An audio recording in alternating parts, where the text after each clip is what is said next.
आपल्याकडून जर काही विषय असतील, तुम्हाला काही सूचना द्यायच्या असतील, तुम्हाला काही प्रश्नांची उत्तर पाहिजे असतील, तर अशा सगळ्या गोष्टी आपण ताईंना विचारू शकता.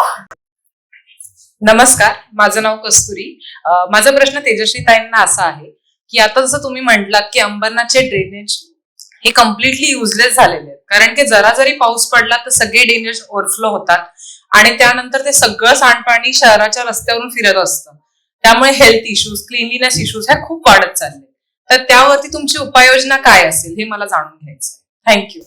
नक्कीच. आता आपण बघतोय की चाळीमध्ये पण इश्यू आणि बिल्डिंग मध्ये सुद्धा हाच इश्यू आहे.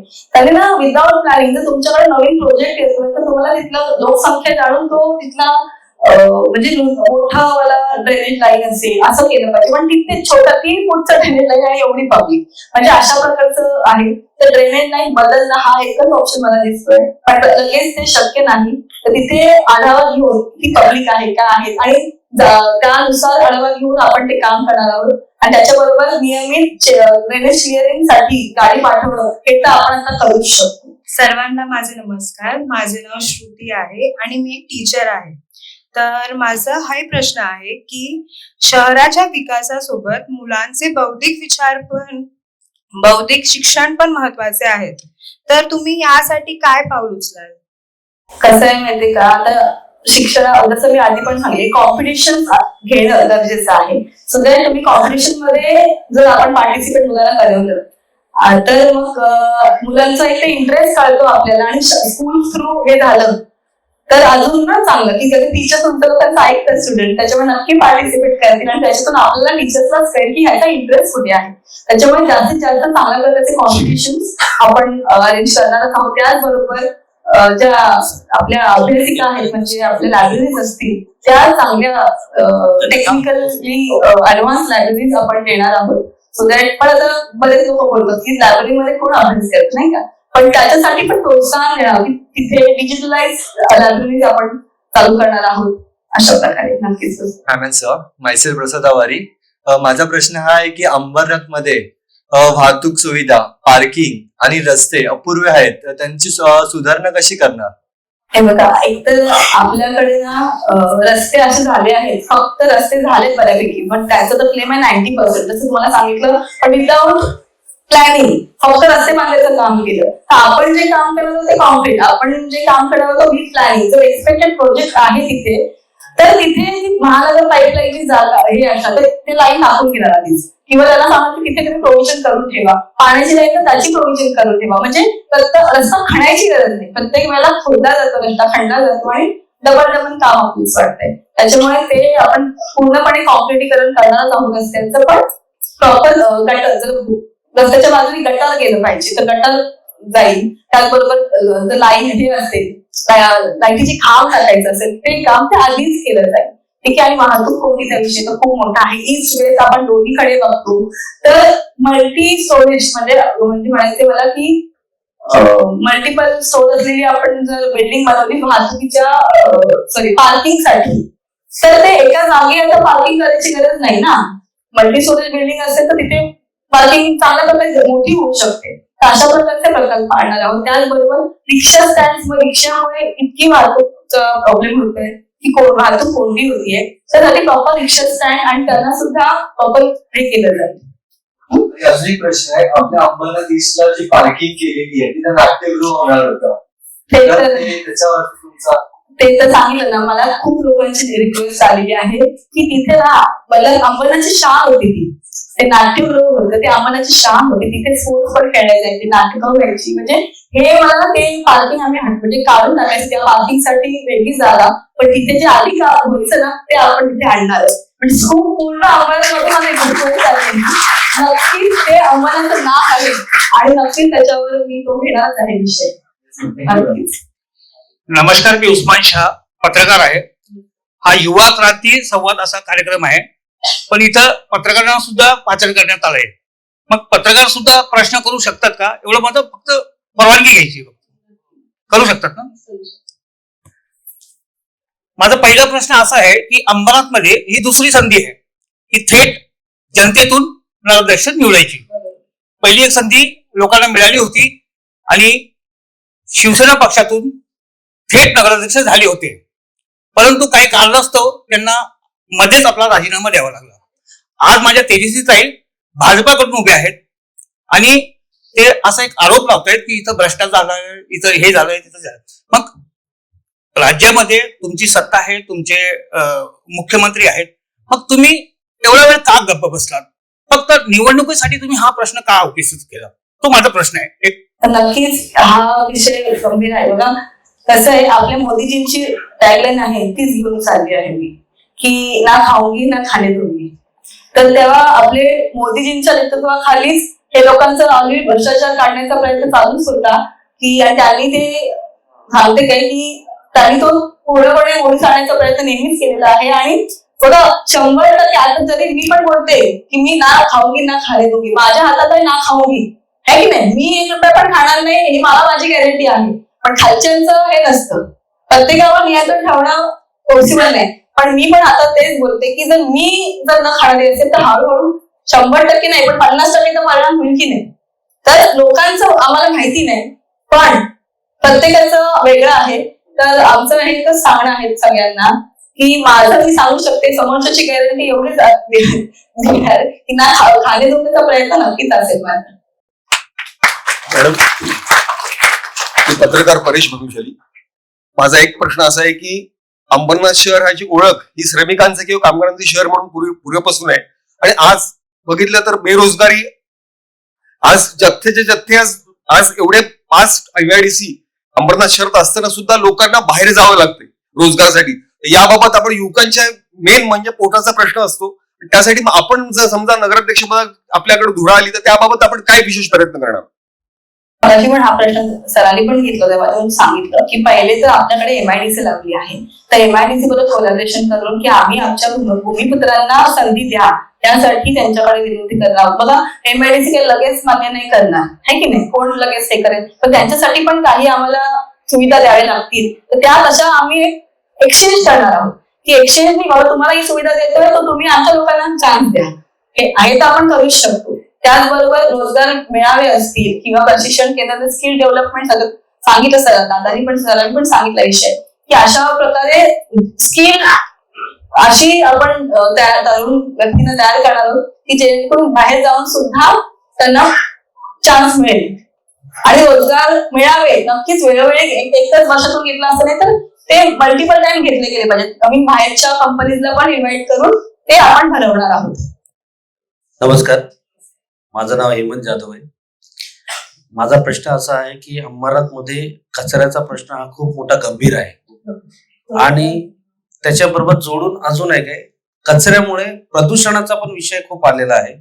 सकाळी मॉर्निंग वॉकला लोक जातात किंवा वयोवृद्ध जातात, त्यांना या कंपन्यांचा गॅसचा प्रॉब्लेम किंवा या प्रदूषणाचा धुराचा प्रॉब्लेम खूप होतो. तर त्याच्याबद्दल तुमच्याकडे काय नियोजन आहे तो थोडं सांगा. मग मी कचऱ्याचा विषय पहिले घेते.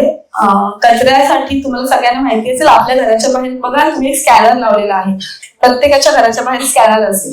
तो स्कॅनर कशासाठी आहे की तुम्ही कचऱ्याचं वर्गीकरण करून द्या आणि आम्ही तो कचरा तुमच्या घरातून उचलू, असं कॉन्ट्रॅक्ट आहे दिलेलं नगरपालिकेने. पण इथे मला सांगते तुम्हाला की कचरा उचलायला गाडी पण येत नाही आमच्याकडे, तर माणसं सोडून द्या. हा, तर 4 ते पण 1 दिवस नाही 4 दिवस गाड्या येत नाही. रस्त्यावर कचरा टाकणार कुठे, घरात कुठे साठवून ठेवू शकतो आपण. तर आणि एकाने रस्त्यावर कचरा टाकला की तिथे तर दुसरं बघून टाकणारच, तर ढीक साचतात कचऱ्याचे.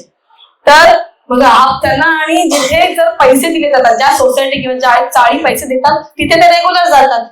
म्हणजे इतकं त्यांना खायची म्हणजे पैसे खायची सवय लागली आहे ती आपणच लावलेली म्हणे. तर हे सगळं थांबवू शकत नाही. आता आम्ही सांगतो की कचरा घराघरातून उचलला गेला पाहिजे, हेच आमचं धोरण आहे. पण आता तिथे गेल्यावर मला कळलं की किती गाड्या आहेत, किती माणसं आहेत, जेणेकरून प्रत्येक घरात आपण पाठवू शकतो का. जर नसेल तर ती माणसं लोकांची संख्या वाढवणे, जी कामगार आहेत त्यांची संख्या वाढवणे आणि गाड्यांची संख्या वाढवणे हा आमचा पहिला प्रयत्न आहे. आणि त्याचबरोबर बघा लगेच तर हे होणार नाही, पण दिवसातून 2दा गाडी मात्र पाठवू शकते की सकाळी जे कामगार आहेत जे कामाला जातात लोक ते सकाळी टाकू शकत नसते तर ते संध्याकाळी कचरा टाकतील किंवा सेकंड शिफ्ट मध्ये असेल तर सकाळी कचरा टाकतील. आणि दिवसातून 2दा कचरा उचलला गेला तर रस्त्यावर टाकण्याचा संबंधच येत नाही. दुसरा प्रश्न राहिला की प्रदूषणाचा विषय म्हणताय, इथे आपल्याला MIDC असल्यामुळे प्रदूषणाचा विषय आहे. तुम्हाला सांगते तिथे सुद्धा हप्ते आहेत. हे लोक कंपनीज कडनं हप्ते घेतात आणि त्याच्यामुळे त्यांना प्रदूषण म्हणजे हवेत प्रदूषण म्हणजे हे सोडायची मुभा दिलेली आहे. त्याचबरोबर नुसतं ते हवेत नाही तर पण पाणी पण घाण करतात. त्या पाण्यामध्ये सगळं ते रासायनिक पाणी सोडतात ते आमच्या नाल्यांमध्ये.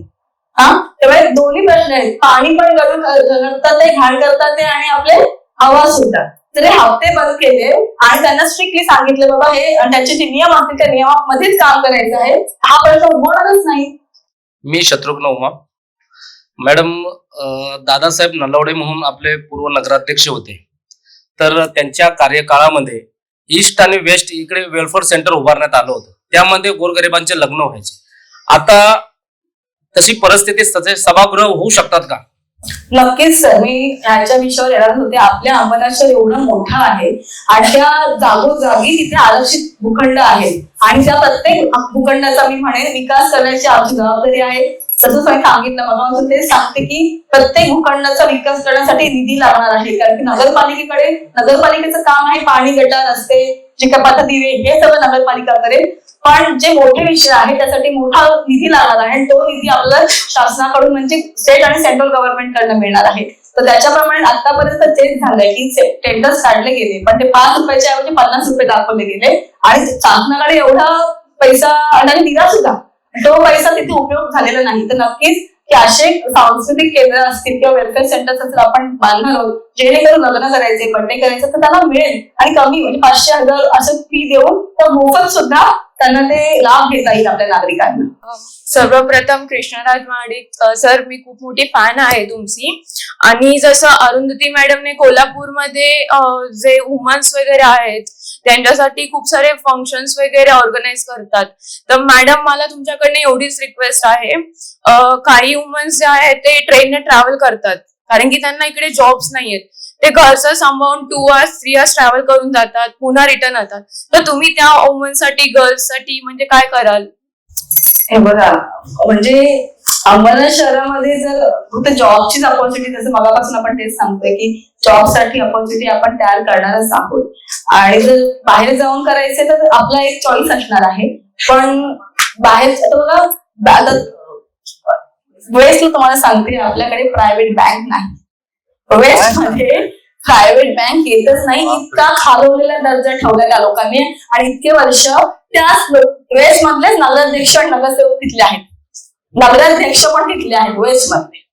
म्हणजे लोक तर तेच सांगायचं की आपल्याला प्रायव्हेट बँक आणायची आहे असं मला म्हणायचं मला. तर वेस्ट मध्ये जॉब ऑपॉर्च्युनिटी होईलच, त्याचबरोबर शाळा आणायच्या आहेत. आपला शिक्षणाचा विषय राहिला एक की मला शाळा आणायच्या, की अशा शाळा की जेणेकरून त्याच्यामध्ये नगरपालिकेच्या माध्यमातून वर्नॅक्युलर मीडियम तर आहेतच पण त्याचबरोबर आपण त्यांना काही शाळा जर आपण सेमी इंग्लिश करू शकलो आणि इंग्लिश करू शकलो तर त्याच्यामध्ये शाळा चांगल्या होतीलच. मग तिथे जॉब ऑपॉर्च्युनिटी क्रिएट होते की नाही? हा, नक्की. म्हणजे अशा प्रकारचं करणार आहोत की नगरपालिकेच्या माध्यमातूनच जॉब ऑपॉर्च्युनिटी क्रिएट होणार आहे. जसं की आपल्या अंबरनाथमध्ये पाहायला गेलं तर हॉस्पिटल्स नाहीयेत, इनफॅक्ट कॉलेजेस नाहीयेत. तर त्या संदर्भात तुम्ही काय म्हणजे निर्णय घ्याल? हॉस्पिटलचा विषय खूप मोठा आहे आणि मी तो खूप ओढून राहिला आहे. कारण की मी प्रचारादरम्यान एक माझ्या बरोबर असा एक प्रसंग आलाय की एका प्रचारामध्ये मी एका चाळीमध्ये जात होते तर तिथे एका घरी पेंटिंग असता कळलं की 2 दिवसापूर्वी त्या बाईचं बाळ गेले.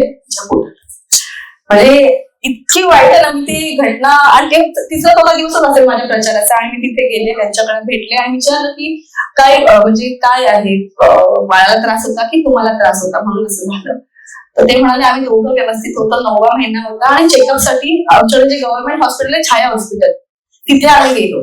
तर तिथे चेकअप केल्यानंतर कळलं की बाळाचे ठोके हळूहळू हृदयाचे ठोके कमी होत आहेत. तर त्यांना सांगितलं गेलं की आता लगेच सिसेशन करावं लागेल आणि तुम्हाला डिलिव्हरी करावी लागणार आहे बाळाची. तर ते बोलले की छाया हॉस्पिटलमध्ये ही सुविधा नाही तर तुम्ही प्रायव्हेट मध्ये जा. तर प्रायव्हेट मध्ये गेले असतात, बघा परिस्थिती असल्यामुळे ते गव्हर्नमेंट मध्ये गेले होते तर मोठ्या प्रायव्हेट हॉस्पिटलमध्ये जाऊ शकले नाही. तर तिथे गेले असतात, छोट्या हॉस्पिटलमध्ये गेले असतात, तिथे डॉक्टर्स अवेलेबल नाही. तुम्ही सेंट्रलला उल्हासनगरमध्ये जे सेंट्रल हॉस्पिटल आहे तिथे जा. तिथे गेले जाईपर्यंत त्या बाळाचे ठोके कमी होऊन बाळाचे जीव गेले. म्हणजे इतकी वाईट आहे की मॅटर्निटी हॉस्पिटल नाही आमच्याकडे. इतकी दैनंदिन परिस्थिती आहे. तर आमचं तर ठरलंय बघा की हॉस्पिटल आणायचंच आहे, आणणारच आहे. आरोग्याचे भांडण मोठं आहे. त्या शाळा हॉस्पिटलमध्ये कुत्र चावलं तरी इंजेक्शन मिळत नाही आम्हाला. सांगतात की नंतर या. आता 24 तासाच्या आत कुत्रा चावला आपल्याला इंजेक्शन रेबीचं देणं आहे की नाही, नंतर येऊन कसं काय होणार आहे. आणि प्रत्येकाची परिस्थिती, आमच्याकडे खूप गरीब जनता आणि साधी जनता आहे. तुम्ही बघितलं पाण्यासाठी पण धमकावतात ते लोक, म्हणजे एवढे साधे लोक आहेत ते. तर त्यासाठी आरोग्य विषय, शिक्षण विषय हा मी धरलाच आहे. जसं सेमी इंग्लिश म्हणाले, माझ्याकडे ना परवाच एका ठिकाणी मिटिंग झाली, एक मुस्लिम समाजामध्ये मिटिंग झाली होती त्यांची, आणि त्यांनी आम्हाला सांगितली 10वी पर्यंत त्यांच्याकडे उर्दू शाळा आहे, पण त्यांना असं हवं होतं की 12वी पर्यंत जर झालं शिक्षण तर मी म्हटलं नक्कीच का नाही, तुम्हाला हवंय तर आपण नक्कीच पाठपुरावा करू. आणि त्यांना मी आता त्या तुमच्या सगळ्यांच्या समोर मी तुम्हाला सांगते की नक्कीच त्या गोष्टीसाठी मी पाठपुरावा करणार आहे की 12वी पर्यंत त्यांना हवंय. तर मी म्हणते नंतर म्हणजे 15वी पर्यंत पण आपण कॉलेजसाठी आपण नक्की ट्राय करू. त्याबरोबर त्यांना मी एवढंच म्हटलं की तुम्हाला सेमी इंग्लिश चालेल का, ते बोलले अरे आम्ही तर खुश आहोत सेमी इंग्लिश मिळालं तर. म्हणजे अशा पद्धतीने लोकांचा पण रिस्पॉन्स आहे. आणि नक्कीच शिक्षण, आरोग्य असेल, रोजगार असेल, हे मुद्दे मी प्रामुख्याने धरलेच आहेत आणि त्यासाठी पूर्ण प्रयत्न करणार आहे. अगं प्रयत्न का होते, कारण की त्याला वेळ लागणार आहे. एका दिवसात हे सगळं होऊ शकत नाही. त्याच्यामध्ये मी सगळ्यांनी समजून घ्या, तुम्ही लोकांचा पाठिंबा असेल तर हे होणार आहे. तुम्हाला लोकांना पाठिंबा द्यावा लागणार आहे आम्हाला. माझा एक शेवटचा प्रश्न असणार आहे तुम्हाला दोघांनाही, सर आणि मॅडम. आजकालची जी युथ पिढी आहे, सोशल मीडिया, मोबाईल्स वगैरेमुळे बाहेरचे जे ग्राउंड गेम्स आहेत ते कोणीच खेळत नाही. तर तुम्ही त्यांना कसं आकर्षित कराल, कारण की सर तुम्ही एक इंटरनॅशनल प्लेअर आहात. जसं की मी तुमचे युट्यूब ब्लॉग्स वगैरे पाहते, तुम्ही आणि तुमचे भाऊ दोन्ही. तर तुम्ही आम्ही सगळ्या युथला कसं म्हणजे हे अट्रॅक्ट कराल? सर्वप्रथम तर तुमच्या सगळ्याच प्रश्नांसाठी मी थँक्यू म्हणतो. तुमचा सोशल मीडियाचा प्रश्न उत्तर द्यायच्या आधी मला एक गोष्ट सांगायची आहे. आपले उच्च शिक्षण मंत्री आणि आरोग्य मंत्री हे दोन्ही कोल्हापूरचे आहेत आणि हे दोन्ही प्रश्न तुमच्या इथं फार मोठे आहेत असं मला दिसतंय. मी आपल्याला विनंती करतो की ही इलेक्शन झाल्या तुम्ही तातडीने या. मी संपूर्णपणे जबाबदारी घेऊन तुम्हाला सांगतो की आपण त्यांच्याकडे जाऊ. आणि कारण काय आहे, आरोग्याचा हा जो विषय आहे, म्हणजे एक महिला 9 महिने प्रेग्नेंट असल्यानंतर जर अशी घटना घडत असेल, म्हणजे फिजिकली तर सोडाच, मेंटली ती महिला काय गेली असेल, म्हणजे हे विचार करण्याच्या पलीकडे आहे. मला वाटतं आपण तो विचार सुद्धा करू शकेल. त्यामुळे खरंच अतिशय वाईट परिस्थिती आहे आणि आपण नक्की त्याच्यावरती मला तुमच्यासोबत काम करायला आवडेल. दुसरा विषय जो सोशल मीडियाचा आहे, मी तुम्हाला सांगतो social media has been weaponized in a very bad way. मी तुम्हाला माझ्या फोनवरती पण माझा स्क्रीन टाइम दाखवतो पाहिजे तर. मी सोशल मीडिया कॉन्टेंट क्रिएटर आहे, परंतु माझ्या ह्याच्यावरती मी कधीच सोशल मीडिया वापरत नाही. मी सोशल मीडिया ऍप्स पण माझे एवढ्यासाठीच आहेत की मला माझी टीम कधी कधी फोन करते की हे पोस्ट करायचं, म्हणून मी तेवढ्यासाठी ते ठेवले. मला आपल्याला सगळ्यांना विनंती आहे, जो प्रभाव तुमच्या मनावरती पुस्तक करू शकतात हे सोशल मीडिया कधीच करू शकत नाही. मी खरंच म्हणजे मी हे कॉन्टेंट क्रिएटर असून तुम्हाला म्हणतोय, तुम्हाला ते म्हणजे खूप खूप मोठा कॉन्ट्रोवर्शियल टॉपिक आहे, पण माझी खरंच विनंती आहे की social media, I will tell you something honestly, phones haven't been here long enough to understand the impact they're going to have on us in long term. म्हणजे फोन्स एवढे वर्ष एक्झिस्टच केलेले नाही आहेत की ह्याच्यामध्ये वर्षानुवर्ष आपल्याला त्या फोनचा काय त्रास होणार आहे हे समजून घेण्यासाठी. मी माझे कित्येक मित्र मैत्रिणी बघतोय 8-10 तास फोनवरती असतात. ही खूप खूप वाईट गोष्ट आहे ती. आणि तुम्हाला माहित नाही, आपण सर्टन रील्स वगैरे जेव्हा बघतोय ना, त्यामुळं आपले कॉर्टिसॉल लेवल्स एवढे वाढतात. म्हणजे ह्याच्यावरती स्टडी आहे. मी आपल्याला सगळ्यांना एक विनंती करतो, हे प्लीज लिहून घ्या तुम्ही सगळ्यांनी, प्लीज. तुमच्या फोनमध्ये ना सोशल डिलेमा हे जरा खरंच लिहून घ्या. 1 मिनिट फोन काढा सगळे आणि तुमच्या ह्याच्यामध्ये सोशल डिलेमा नावाचं नेटफ्लिक्स वरती एक प्रोग्राम आहे. त्यामध्ये सोशल मीडिया आपल्या डोक्यावरती काय इम्पॅक्ट करत आहे ह्याच्याबद्दल सगळी माहिती दिली आहे. आणि माहिती देणारे कोण आहेत तुम्हाला सांगतो, फेसबुक, इंस्टाग्राम, ट्विटर, स्नॅपचॅट ह्या ऍप्स मध्ये काम करणारे जे लोक होते, जे स्टाफ होता, की हे ब्रेन हॅकिंग चालू आहे. मी तुम्हाला खरं सांगतो, तुम्ही जर बघितलं, म्हणजे आता फोन इथं माझ्या समोर आहे, मी जर काहीही रॅन्डम शब्द मी म्हणलो, जर मला गोव्याला सुट्टीला जायचं आहे, तुम्ही मला दुसऱ्या मिनिटाला गोवा ट्रिपची ऍडव्हर्टाइजमेंट यायला चालू होतं. They are listening to everything, they have all the data. म्हणजे आपल्यावरती एवढे डेटा पॉइंट्स आहेत, म्हणजे फेसबुक, इंस्टाग्रामला त्यांना सगळं माहिती, ते सगळं ऐकायला लागले. दे नो की आपण काय कपडे घालतोय, आपण कुठल्या टूथब्रशनी ब्रश करायचंय, सगळं माहिती त्यांना. त्यामुळे एवढे डेटा पॉइंट त्यांच्याकडे आपल्यावरती आहेत की they can hack our behaviour in any way they want. त्यामुळे मी तुम्हाला सगळ्यांना विनंती करतो, सोशल मीडियाला चांगला वापर आहेच, 100% आहे. मी स्वतः माझ्या सोशल मीडियामधून जे काय रेव्हेन्यू येतो तो सगळा फिलॅन्थ्रोपिक वर्क मध्ये घालतोय. सगळा माझ्या सोशल मीडिया चॅनलवरती कुणी जाऊन बघा, तुम्हाला प्रत्येक महिन्याला काही ना काहीतरी सोशल ऍक्टिव्हिटी दिसणार ज्यामध्ये मी लाखो रुपये स्वतःचे लोकांना मदत करण्यासाठी खर्च करतोय. आणि असे माझ्यासारखे भरपूर कॉन्टेंट क्रिएटर्स आहेत. त्यामुळे अशा लोकांकडनं प्रेरणा घ्या. पण रील्स आणि हे सगळ्या ज्या गोष्टी आहेत हे खूप वाईट आहेत. सोशल मीडियाचा वापर फक्त तुमच्या बिझनेस साठी करा. इथं जर कोण ऑन्टरप्रिनर्स बसले असतील तर तुमच्या बिझनेस मध्ये ग्रोथ आणण्यासाठी I don't think there is any better platform. त्यामुळे त्यासाठी सोशल मीडियाचा खूप चांगल्या प्रमाणात तुम्ही वापर करू शकताय. पण त्या व्यतिरिक्त जे आवर्स तुम्ही रील्स वरती घालवत असाल, माझी सगळ्यांना विनंती आहे की प्लीज त्या गोष्टीपासून आपण लांब राहावं. माझं याच्यामध्ये सांगितलं ते अगदी बरोबर आहे. पण सोशल मीडियाचा फायदा कसा मी ते सांगते. मला तर खूप फायदा झालाय. माझ्या सगळ्यांना माहिती असेल, माझ्या इंस्टाग्राम वरती फक्त 13 पोस्ट होते, ज्या मी एकदम पर्सनल एकदम फक्त स्क्रोल करण्यासाठी आपण कधी वापर करतो. तर आता तर माझं ते दिलंच आहे, आता 500 पोस्ट आहे. ह्याचा उपयोग असा झाला की चेहरा माझा लोकांपर्यंत पोहोचवण्यासाठी उपयोग झालाय. 1-1.5 महिन्यात मी पूर्ण घराघरात पोहोचले सोशल मीडियावर. म्हणजे आता चांगला वापर होतोय, पण आपल्या हातात आहे त्याचा चांगला वापर करायचा आहे की दुरुपयोग करायचा आहे. त्याच्यामुळे कामाच्या गोष्टींसाठी नक्की वापर करा, काही शिकता येतं त्याचा नक्की वापर करा. पण जर तुम्हाला कळतं की याचा चांगला उपयोग होत नाही तर आपण स्वतः समजून घ्या, कारण की आपण अडल्ट आहोत, आपल्या स्वतःला समजतच आहे है ना. स्पोर्ट्स बद्दल पण तुम्ही त्याला सगळं सांगा कशा प्रकारे हे करायचंय. ते सांगितलं ना की आम्ही कसं मोबाईल सोडून स्पोर्ट्स साठी कसं ऍक्टिव्हिटी तर मी नक्कीच सांगेन. मी मगाशी सुद्धा म्हणलं की तुम्ही जे ऍक्टिव्हिटी मधून शिकताय ते तुम्ही पुस्तकात कधीच शिकू शकत नाही. आणि हे पण खरं आहे की प्लेग्राऊंड वरती आता मुलं हे करण्यापेक्षा जास्त पबजी वगैरे जे काय त्याच्यावरती जास्त म्हणजे ह्या ऑनलाईन गेम्स मध्ये ऍड्रेनलिन रश मिळते, पण जे खऱ्या ऍक्टिव्हिटीशी ते कधीच कम्पेअर होऊ शकत नाही. आणि तुमच्या मेंटल आणि फिजिकल फिटनेससाठी स्पोर्ट्स आणि ऍक्टिव्हिटीज महत्वाचे, त्यामुळे तुम्ही ते केलंच पाहिजे. सोशल मीडियाचा वापर जसं काही मग सांगितलं आहे, बिझनेस आणि त्यातलं काय शिकत जर असाल तर एक बाजू ती ठीक आहे. कारण मला वाटतं की फिजिकल ऍक्टिव्हिटी केल्यावर, स्पोर्ट्स केल्यावर जी तुम्हाला जी हेल्थ बेनिफिट्स आहेत किंवा तुमच्या जी फिलिंग निर्माण होते ते दुसऱ्या कुठल्या द्या होऊ शकत नाही. त्यामुळे त्याला तुम्ही प्राधान्य दिलंच पाहिजे. माझं याच्यासाठी असं होतं की मी पण कॉलेज आणि स्कूलमध्ये स्पोर्ट्स खेळले आहे.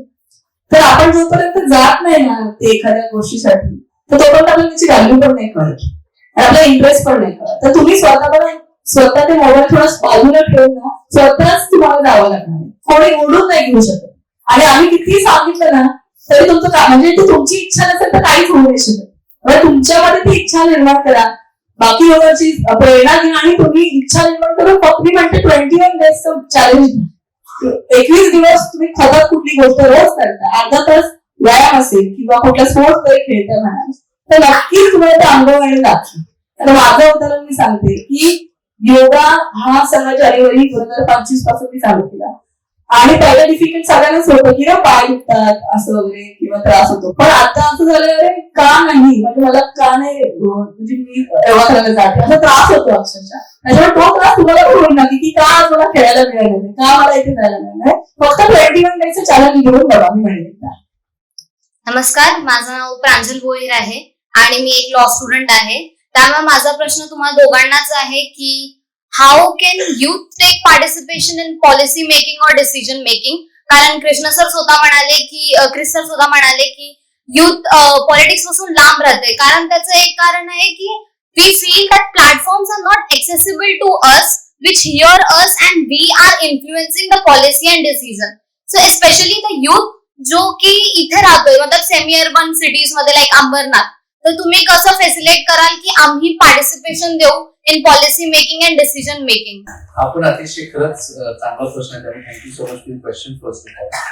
आणि ह्या संपूर्ण पॉलिसी बघा, एक गोष्ट आपण सगळ्यांनी लक्षात घेतली पाहिजे. लोकशाही म्हणजे काय, लोकप्रतिनिधी म्हणजे काय? लोकप्रतिनिधी एका संविधानिक पदावरतीच तुमच्यामुळे आहे.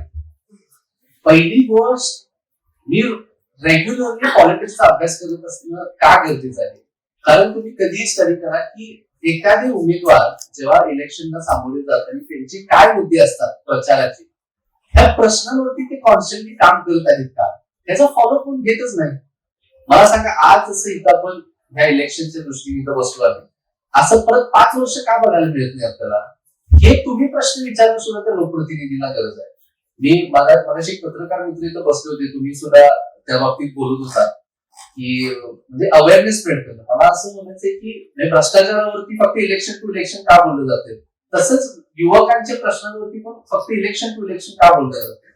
तुमच्याकडे एवढा मोठा माध्यम आहे, त्या माध्यमातून तुम्ही लोकांना प्रोत्साहन दिलं पाहिजे. सोशल मीडियाच्या माध्यमातून पण हे होऊ शकतं की प्रत्येकाला कुठेतरी असं वाटत असतं की अरे मी एकट्याने आवाज उठवल्यावर काय होणार आहे, पण फरक पडतोय. जेव्हा एक जण बोलतोय त्यात दुसरा इन्फ्लुएन्स होते, जेव्हा दोघं बोलतात अजून 4, 8, 16 असं ती वाढत जाते. आज सोशल मीडियाची ताकद सुद्धा एक हे म्हणू शकतो आपण की the way you can influence someone's mind in order to make it negative or positive. तर त्यामध्ये मी आपल्याला नक्की सांगेन की तुमचे जे कोण लोकप्रतिनिधी आहेत, जेव्हा तुम्ही त्यांना मतदान कराल, जेव्हा तुम्ही त्यांना निवडून द्याल, ही तुमची पण जबाबदारी की तिथून पुढे तुम्ही त्यांचा फॉलो घेतला पाहिजे. आणि मग हे सगळं टीम वर्क आहे. तुम्ही आज एवढा हॉल जो भरला आहे, तुम्ही सगळेजण जर एका लोकप्रतिनिधींकडे गेला आणि त्यांना विचारला की हे तुम्ही इलेक्शन मध्ये बोलला होता, हे अजून का नाही झालेलं, हे पण करणं गरजेचं आहे. त्याचा फॉलो घेणं पण गरजेचं आहे. आणि you should always remember at the end of the day, policy making is always associated towards the general public, आणि तुम्ही त्याला एक भागच आहे. त्यामुळे तुम्ही टाइमच्या गोष्टींवरती आवाज उठवत राहा. तुमच्याकडे जो काय माध्यम आहे त्याच्या माध्यमातून, आणि तुम्ही सगळे जेव्हा एकत्र होऊन जेव्हा त्यावरती काम कराल, तेव्हा 100% लोकांना तुमचं ऐकावंच लागेल. मगाशी पण सांगितलं की आम्ही असं भाजपचे लोक आहोत की याच्यामध्ये आम्ही इन्व्हाइट करणार आहोत की पॉलिसी मेकिंग मध्ये जेव्हा आम्ही कुठलं तरी बजेट किंवा प्रोजेक्ट करणार आहोत त्याच्यामध्ये तुमचे सजेशन घेणार आहोत, तेव्हा तुम्ही ते सजेशन दिले पाहिजे एक जबाबदार नागरिक किंवा जबाबदार तरुण म्हणून.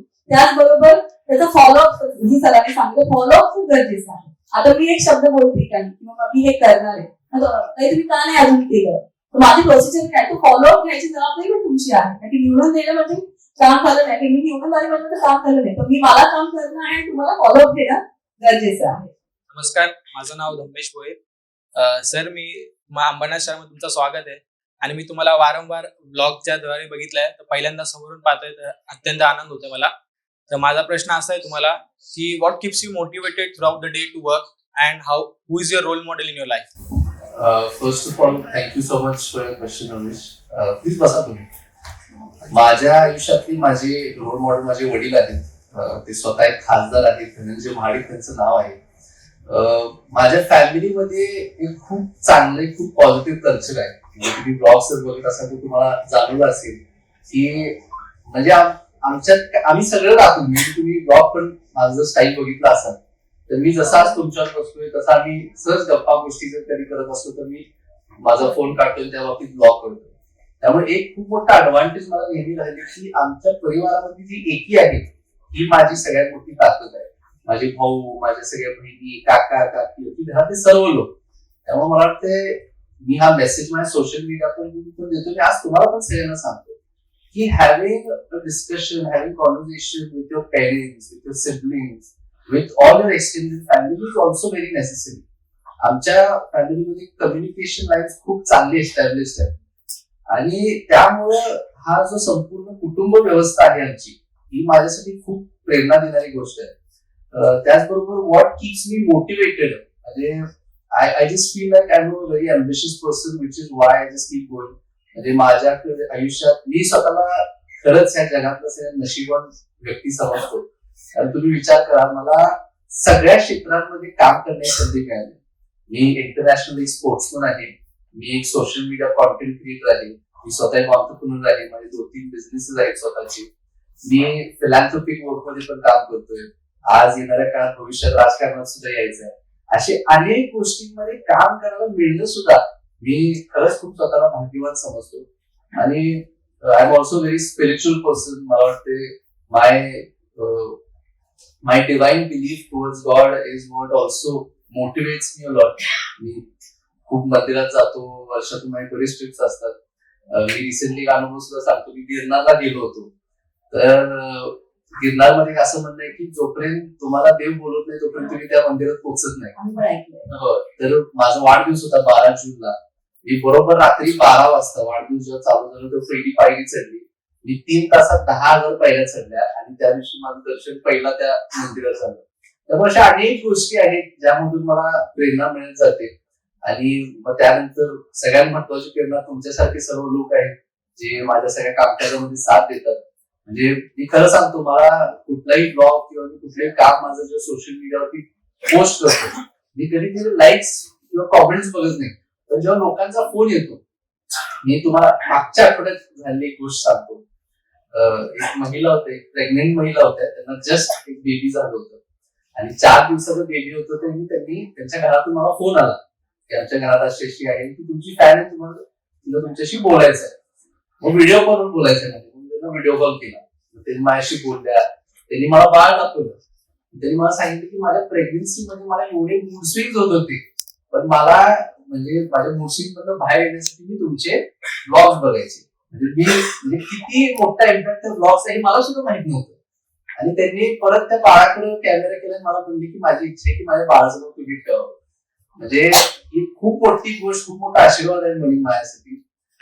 तर अशा काही घटना आयुष्यामध्ये घडत गेल्या आहेत की मला तुमच्या सगळ्यांकडनं ही प्रेरणा मिळत राहते. Thank you so much.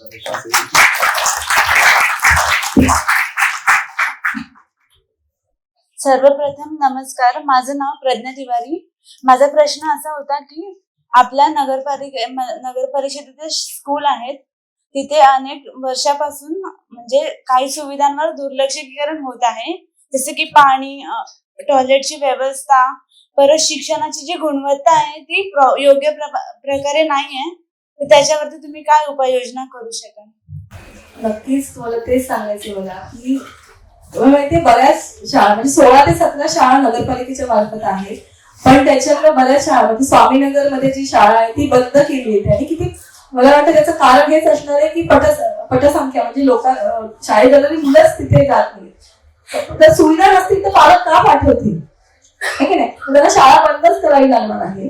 आणि माझ्या नगरपालिकेमार्फत आम्ही तर चांगल्या शाळा, चांगल्या सुविधा, टॉयलेट्स असतील किंवा तिथे डिजिटल स्कूल आपण करायचा विचार आहे, पण चांगल्या शिक्षकांना सुद्धा तिथे आपण सुविधा दिल्या तर आपण किंवा त्यांना पण ट्रेनिंग दिलं प्रॉपर तर ते शिकवू शकतात मुलांना. आणि सुविधा असतील तर त्या मुलं येतील, पालक त्यांना पाठवतील. तर त्या सुविधा उपलब्ध करून देणं हे आमचं पहिलं काम असणार आहे. त्याचबरोबर तुम्हाला सांगते की जसं मी म्हणाले की इंग्लिश किंवा सेमी इंग्लिश शाळेचं आम्हाला आणायचं आहे, पण ते पण पालकांचं हे घेऊनच असणार आहे की त्यांना मराठी शाळेत किंवा उर्दू शाळेत ठेवायचे मुलांना. मग त्या शाळेत दुसऱ्या नवीन शाळा समजा आपण आणतोय तर त्या सेमी इंग्लिश आणि इंग्लिश करूयात आपण.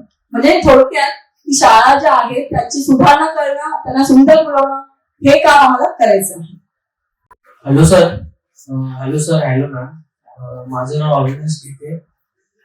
मी यावेळेस फर्स्ट टाइम वोटिंग करायला चालू आहे. तर माझा क्वेश्चन आहे ma'am, me as a responsible voter म्हणून रिपोर्ट तयार केली आहे.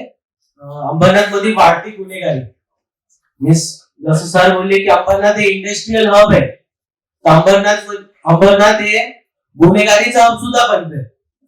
आपल्याला माहिती आहे की गुंडे प्रवृत्तीचे लोक, परत वाढती गुन्हेगारी दररोज न्यूज असतात. रिपोर्ट आहे तुमच्याकडे? रिपोर्ट मी तयार केली आहे.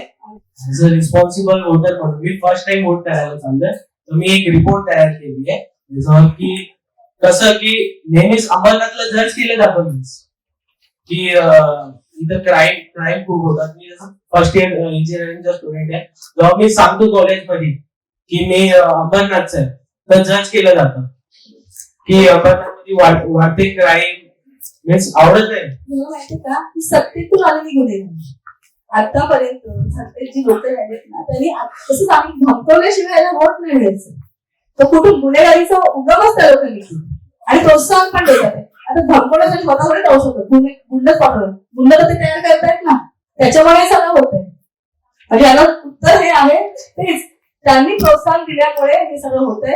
आणि आपल्याला चेंज हवा असेल तर नक्कीच अशा प्रवृत्तीच्या लोकांना आपण निवडून दिलं नाही पाहिजे. आणि बघा पोलीस यंत्रणा असेल किंवा ह्या लोकांना पण आपण तेच आहे की सांगत आहे की बाबा अशा लोकांना म्हणजे हे नाही कंप्लेंट तुम्ही घ्या सगळ्यांची. मी बोललो की फर्स्ट टाइम यावेळेस वोट करायला सांगतोय. तर तुम्ही बघा, आता तुम्ही बघितलंय, आता पण सोशल मीडियावर बघताय, तुला सांगते की इतके मोठे व्यक्ती आहेत की समजा स्वतःला बोलतात की नगरात माझी नगराध्यक्ष होतो, कोणी होतो, सभेमध्ये अक्षरशः ढकलून दिलंय त्या मुलाला. सगळ्यांनी व्हिडिओ बघितलाय, सगळ्यांनी बघितला आहे व्हिडिओ. आता तो मुलगा चढत होता वरती की, आणि सोशल मीडियाचा असेल किंवा कोणी फॅन असेल, आय थिंक कोण खासदारांची सभा होती कोणाची सभा होती मला माहिती नाही, पण मी हे सगळं कंटेंट बघत आहे. पण मला दाखवलं गेलं की मला धक्का दिलाय, अक्षरशः माझी नगराध्यक्षांनी धक्का दिलाय की ही त्यांच्यामध्येच लुटलेली गुन्हेगारी आहे वृत्ती मला वाटतं. आणि ही सत्तेतून आलेली आहे. आपण त्यांना निवडून तो अधिकार दिला, त्यांनी ह्याचा गैरवापर केला आहे आणि या सगळ्या वृत्तीला त्यांनी प्रोत्साहन दिलं आहे असं मी म्हणेन. त्याच्यामुळे आता तुम्ही विचार करा तुम्ही कोणाला मतदान करता. गुन्हेगारीवर मला अजून एक गोष्ट सांगायची वाटते की ह्याच्यावरती पर्यायच मतदान आहे. तुम्ही जेव्हा एकत्र येऊन चुकीचे उमेदवार निवडून देत असाल तेव्हा गुन्हेगारी कशातून निर्माण होते, पॉवर मधून निर्माण होते. जेव्हा पॉवर असते, जेव्हा एका खुर्चीवरती तुम्ही जबाबदार असताना तेव्हा ह्या गोष्टी होतात. पण ते कधी होतात जर व्यक्ती चुकीचा असेल. जर व्यक्ती तिथं बरोबर बसला तर या गोष्टी 100% तुम्ही इथून काढू शकता. फक्त तुम्ही एकदा त्याच्यात मी काही माझ्या साईडला उपाययोजना पण बघा सजेशन आले आपल्याला सोल्युशन पण येते म्हणून मला आवडते. मी सांगते ना, मी एका फिरतीये तुम्हाला प्रत्येक ठिकाणी प्रश्न पाहिजे आणि उत्तर पण तुम्ही लोक देतात आणि सजेशन ऑलवेज वेलकम आहे. आणि त्या सजेशन मधूनच आपण चांगलं काम करणार आहोत. Thank you so much. जय महाराष्ट्र. तर माझा प्रश्न आहे तेजस्वीसाठी की आपण सर्वात टॉपिक वरती बोलतोय पण आपण वरिष्ठ नागरिकांसाठी, आपल्या ज्येष्ठ नागरिकांसाठी बोलत नाही. तर आपल्या अंबरनाथमध्ये विरंगुळा केंद्र, उद्यान आणि तसेच खूप सारे नाना पार्क, विविध प्रकारच्या सुविधा आहेत त्यांच्यासाठी. तर आपण त्याच्याबाबत काय करणार आहे, काय विचार आहे तुमचा, तर आम्हाला जरा सांगा. आणि अजून एक आपण मी सुद्धा स्पोर्ट्स पर्सन आहे आणि आपला दादा सुद्धा बोलला की नाही का तो पण एक स्पोर्ट्स पर्सन आहे. आपल्या अंबरनाथमध्ये व्यायाम शाळा नाही आणि खास करून आपल्या पूर्ण अंबरनाथमध्ये एक पण कुस्तीची तालीम नाही. ती मला खास करून मला खूप आमच्यासारख्या पोरांना, खूप साऱ्या पोरांना गरज आहे. आणि आपल्या अंबरनाथमध्ये खूप वर्षांपासून मी तर आतापर्यंत कुठं बघितलं नाही आणि आहेच नाही असं बोललं तरी चालेल. एखादी तरी तालीम आपल्या अंबरनाथमध्ये असलीच पाहिजे असं माझं म्हणणं आहे. तुम्ही याच्यावरती काय विचार होता? जे सगळं चाललंय हे तुमच्यासाठीच होणार आहे, तुमच्या सजेशन मध्येच होणार आहे. आणि जसं वरिष्ठांचा इथे विषय नाही झाला कारण आपण तरुण बसलोय सगळे आणि नक्कीच तो त्याच्यामुळे प्रश्न हा आला नाही. पण तुम्ही आमचा वचननामा बघितला असेल तर आपण हे सगळं म्हणजे लहान मुलांपासून ते वरिष्ठांपर्यंत, ज्येष्ठांपर्यंत आपण हे सगळे मुद्दे कव्हर केले आहेत. आणि तुम्हाला सांगते की आपल्या अंबरनाथमध्ये मी वेळोवेळी तेच सांगते की अनेक भूखंड आहेत, प्रत्येक विभागात भूखंड आहेत जी जिथे सगळे रिझर्व प्लॉट्स म्हणतो आपण त्याला आहेत. की समजा एक हॉस्पिटल असेल त्यासाठी रिझर्व प्लॉट, गार्डन साठी रिझर्व प्लॉट, विरंगुळा केंद्रासाठी सुद्धा रिझर्व प्लॉट्स आहेत. पण त्यांचा विकास झालेला नाही. ह्या कमी प्रभागांमध्ये विरंगुळा केंद्र आहेत. तर शासनाच्या मार्फत हेच आम्हाला डेव्हलप करायचं आहे आणि नक्कीच आम्ही करणार आहोत. नमस्कार मॅडम. नमस्कार सर. आपल्या अंबरनाथ मध्ये सांस्कृतिक उपक्रम कमी होत आहेत. त्याचा सांस्कृतिक वारसा तुम्ही कसा पुढे न्याल? ओळख कमी होते सांस्कृतिक कार्यक्रमांची वगैरे. बघा सांस्कृतिक कार्यक्रम झाले तर आपल्या पिढीला कळेल ना की कसं प्रकारे आपला संस्कृती काय आणि त्या पुढे आपली पिढी हे बघेल. त्यासाठी नक्की ते सांस्कृतिक कार्यक्रम असेल त्याचं आयोजन नगरपालिकेच्या मार्फत केलं जाईल. तसं आपण बघा शोभायात्रा असते आपली गुढीपाडव्याची, अशा प्रकारचे कार्यक्रम त्याच्यामध्ये लोकांचा सहभाग असेल है ना. आणि तुम्हाला ते कार्यक्रम बघा प्रत्येक ठिकाणी कॉम्पिटिशन जर ठेवलं तर येतात की नाही आपल्याकडे लोक.